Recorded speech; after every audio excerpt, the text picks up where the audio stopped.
Hi, in this video I'll help you get to know your car a little better. At the end of this video I've put together a straightforward infographic that summarizes all the key points. Like, subscribe and comment below, it really helps. So you're driving your Chevy, and bam, that little light pops up on the dash. It's enough to give anyone a headache, right? Especially when it spits out a weird code like U0106. But don't you worry. In this explainer, we're going to break that code down and give you a super clear roadmap to get it fixed. Ah, yeah, there it is. That little orange light that just, fills you with dread. But here's the thing, your check engine light isn't just there to annoy you. It's your car trying to tell you something specific. The real question is, do you actually know what it's trying to say? Okay, so that light is basically your window into the car's computer, its onboard diagnostic system. And for every little problem, it logs a special code. The one we're digging into today, U0106, well, it points to a very particular communication breakdown that's happening right under your hood. So what in the world does U0106 actually mean?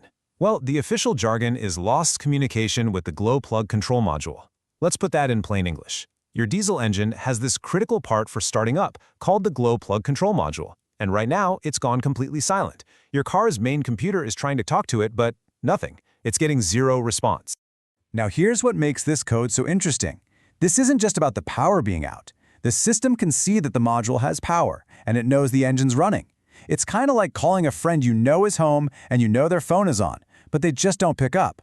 It's that silence, that weird lack of an answer, that sets off the alarm. So why the silent treatment?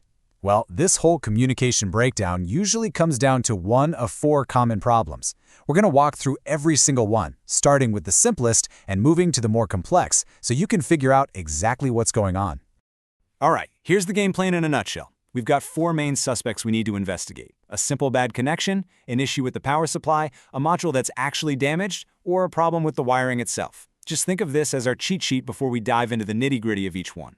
First up, and honestly the most common culprit, is just a poor connection. I mean, think about it. Over time, with all the engine shaking and exposure to the weather, connectors can get loose or even a little corroded. The fix could literally be as easy as making sure everything's plugged in tight or cleaning off the contacts. Seriously, always start here. You could save yourself a ton of headache. Okay, so if all the connections look good and tight, the next thing you gotta check is the power supply. See, that module needs a very specific amount of voltage to do its job and talk to the computer.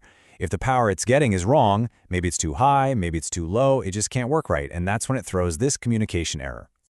All right, let's say the connections are solid and the power is perfect. What's next on the list? Well, sometimes the part itself is just broken. The glow plug control module could be fried on the inside and just needs to be replaced. You might be able to see some physical damage if you look closely, but this is the point where we stop looking at the things around the module and start looking at the module itself. And that brings us to our final suspect, the wiring harness. You can think of the harness as the whole network of nerves connecting the module to the car's brain. If even one of those nerves, one of those wires, is frayed or broken or shorting out, then that communication line is completely cut. The message just can't get from point A to point B. Okay, so knowing all the things that could be wrong is great, but what you really need is a plan to figure out which one it is, right? So let's put all this info together into a logical, step-by-step roadmap that you can actually follow to get to the bottom of this. Now listen up, because the order here is absolutely key if you want to save yourself time, money, and a whole lot of frustration. You always start with the easiest and most likely fix first. That means step 1, inspect all the connections. Step 2, check the power supply. Only after you've confirmed those two are good should you even think about looking at the module itself, and then finally, the wiring harness. Look, I get it. It's so tempting to just see that light, notice the truck is still running, and think, I'll deal with it later. But please, trust me on this one. A U0106 code is not a problem you want to ignore. This isn't some minor little glitch, it's a serious warning about the health of your engine. And don't just take my word for it. The official service manuals are crystal clear on this. They say this issue must be addressed as soon as possible to prevent further damage to the vehicle. Let me say that again. Prevent further damage. Ignoring this could turn a pretty simple fix into something way more expensive down the road.